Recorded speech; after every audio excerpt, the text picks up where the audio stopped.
குருவே துணை. நாம் இன்றைக்கி எந்த நட்சத்திரத்தை பற்றி பார்க்க போகிறோம் அப்படின்னா கிருத்திகை நட்சத்திரத்தை பற்றி பார்க்க போகிறோம். கிருத்திகை நட்சத்திரம் வந்து சூரியனோட நட்சத்திரம். மேசராசியில் வந்து முதல் பாதமும், ரிஷபராசியில் வந்து 2வது பாதம், 3வது பாதம், 4வது பாதமும் கிருத்திகை நட்சத்திரம் வரும்.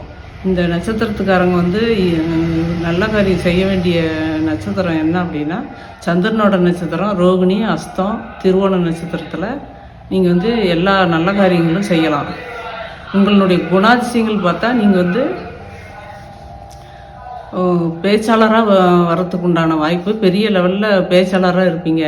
உங்களுடைய வாக்கு வந்து பலிதமாகும். ஏன்னா நீங்கள் எது ஒருத்தருக்கு உங்கள் வாயிலேருந்து திடீர்னு ஒரு வார்த்தை சொன்னீங்கன்னா அது வந்து பலிதமாகும். ஏன்னா அது சூரியனோட நட்சத்திரன்றதுனால சூரியன் வந்து தந்தை ஸ்தானத்தை குறிக்குது.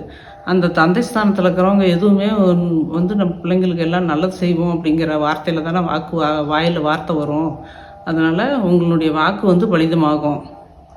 அதே மாதிரி இந்த சந்திரனோட நட்சத்திரத்தன்னைக்கு செஞ்ச மாதிரியே உங்களுக்கு வந்து கிருத்திகை நட்சத்திரத்துக்கு குருவோட நட்சத்திரம் உங்களுக்கு நட்பு நட்சத்திரமாக வரும். என்னென்ன நட்சத்திரம்னா புனர்பூச நட்சத்திரம், அடுத்தது வந்து விசாக நட்சத்திரம், அடுத்தது வந்து பூரட்டாதி நட்சத்திரம். இந்த நட்சத்திரத்தில் வந்து நீங்கள் நல்லது செஞ்சாலும் நல்ல காரியம் எது தொடங்கினாலும் உங்களுக்கு அது வந்து நல்ல ஒரு வளர்ச்சி அடையும்.